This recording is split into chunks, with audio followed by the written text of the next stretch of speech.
the people affect the leader, and the leader affects the people. Right, so it's ever in some way, because you say the fish stinks from the head, but in this case... As Michael Dukakis said. What? Remember, Did he? Yeah, 1988. Oh, that's... He got a lot of heat. Yeah, well, but it's It true. wasn't a great metaphor to think about. Right, no. The But- fish stinks from the head. But it's, it's true. It's funny because it's true. And but in this case, maybe the will of the people was stronger than the organizational talents or spiritual talents of Moshe, so he ended up absorbing their negative traits rather than vice versa. Right. Okay, so what grabs you in this week's parsha? I guess I was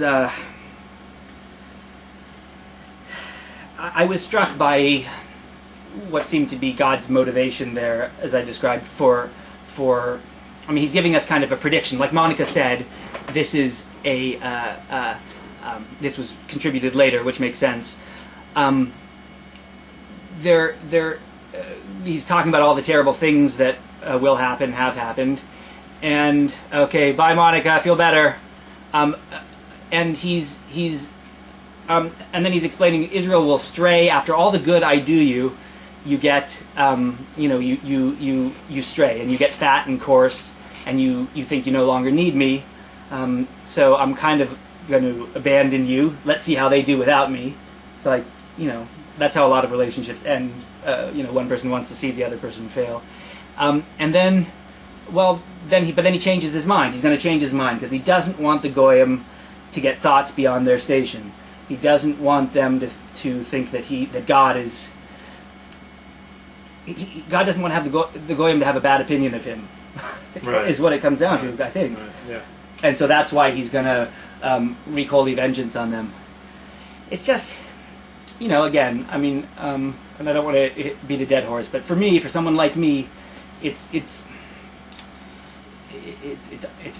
not what you expect, the kind of sentiments you expect to see when you read when I read scripture. Yeah, I can't say that this text really speaks to me. Well, yeah, I mean, it doesn't speak to me either. It's not natural. It's not easy for me. No. One of the... I read Philip Roth, and that's very easy for me. Right. And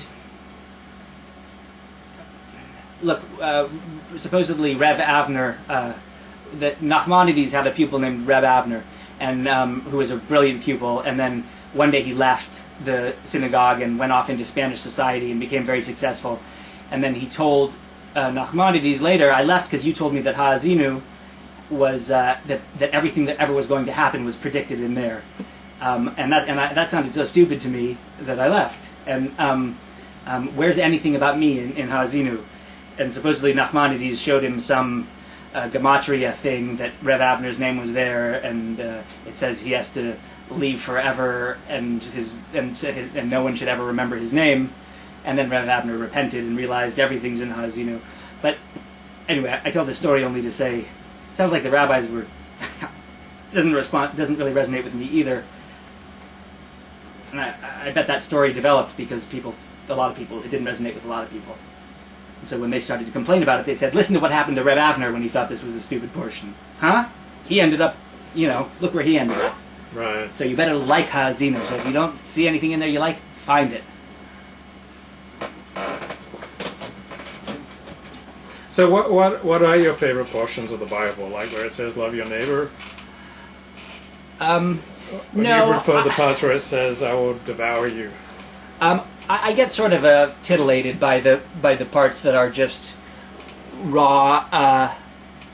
They predict I'll be begging for money soon. Yes, we're going to be doing a fundraiser at the end. Pledge drive. That's it. As much as we knock you, we're just going to end up with another Chabad telethon here. Yes. Like, I'm going to be doing that little Russian dance, and Luke will be admiring how great it is and asking you to reach deep. Yes,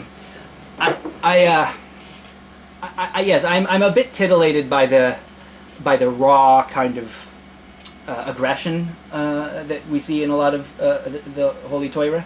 Right. I'm intellectually interested in it. There are certain, every now and then it busts out with something that I find really incisive and meaningful to me. I mean, last week there was one, or I think it was, or the last time we met, where they were, amidst all that roughness and kind of, there was talking about not getting falling too in love with your possessions and your cattle and so forth, lest you be sent back to Egypt. That really stuck with me. I mean, I thought that was really wise. I thought because anti-materialism in the vulgar sense. Well, but it wasn't. It wasn't. What it meant to me was not that there's anything wrong with cattle or possessions, but just that be careful what you fall in love with and what you base your identity on. And that was the warning to me. They say Mitzrayim can mean narrowness and kind of that. To me, the message I guess that you could get from it is that if you let yourself fall in love with the things you accumulate, then you're potentially consigning yourself to a narrow life and enslavement to material things, and that's not a great way to live. So what can you fall in love with? Because everything can be taken from you, right? But God. Yeah. Like you can love jogging and that can be taken. You can love your wife and she can leave. That's right. You can love your kids and they can hate you. You can love your community. You can love the Chicago Cubs and they'll go 100 years now without winning it. Right. So you can love to write and you lose your ability. So, I mean, you're not a believer. So Joey, what can you fall in love with then? Because everything else can be taken away. Well, you could. I mean, I don't want to get too hippy-dippy, but I do think that like when you love writing, it's not really writing you love. I mean, I've said before, if I was a quadriplegic, some people say, they'd want to be killed. I wouldn't. And my thing was, as long as I can read, like, I'm okay. Like, I'd still want to be around. I think you want to meet as many of your own needs internally and personally as you possibly can. And then you just got to be really careful what you love, I guess. It's sort of a conundrum, yeah. Because like everything you love. But the problem is if you can lose. Yes, but except for God. He's the only thing you can love that you can't lose. Yeah, but God is what? I mean, I could say, Joey, you really... What? Oh, I'm starting to sweat now.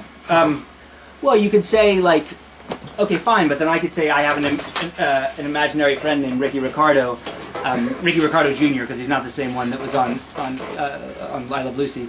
And I just love Ricky Ricardo Jr. I love him. And you know what? No one can ever take him from me, because he's mine. Or not because he's mine, because I have because he's in my head. So who's going to take that? Well, is that something that would, like, inspire you? No, but I guess I'm saying, to me, it's epistemologically equivalent to love of God. Right. So, I understand the trap. The trap is that,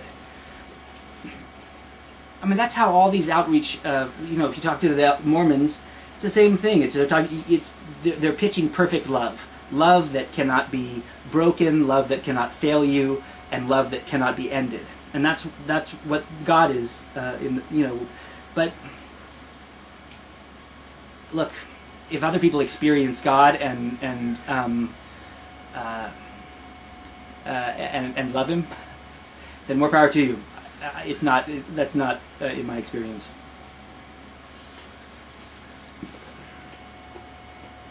I mean, you have to love you. It is going to sound real cheesy, but you either have to love yourself or respect yourself or something. But something that you because really that's all you got. And then I'm married. I took marriage very seriously. We've been together 11 years, and we were going to fight through whatever we had to. So I guess a man picks a woman, and a woman picks a man, maybe. So are you happy? I mean, I think relatively, yeah. What are you happy about? You unbeliever. I enjoy a lot of stuff. I find life pretty fun. I guess I enjoy myself too. I do love my wife, as challenging as marriage can be. I wouldn't trade it. I like this. This is great. I mean, But also, it can be great because I'm not coming to you with all kinds of needs. Let's say I came in here and I just finished, I'm done with Juicy, and I don't know what my life is going to be about now. But here you're Luke with the Torah, and Luke, you're going to be my new life. Well, that's not going to work out for either of us, right? Like, so you know, you don't want to come to people with a boatload of needs and say, oh, great.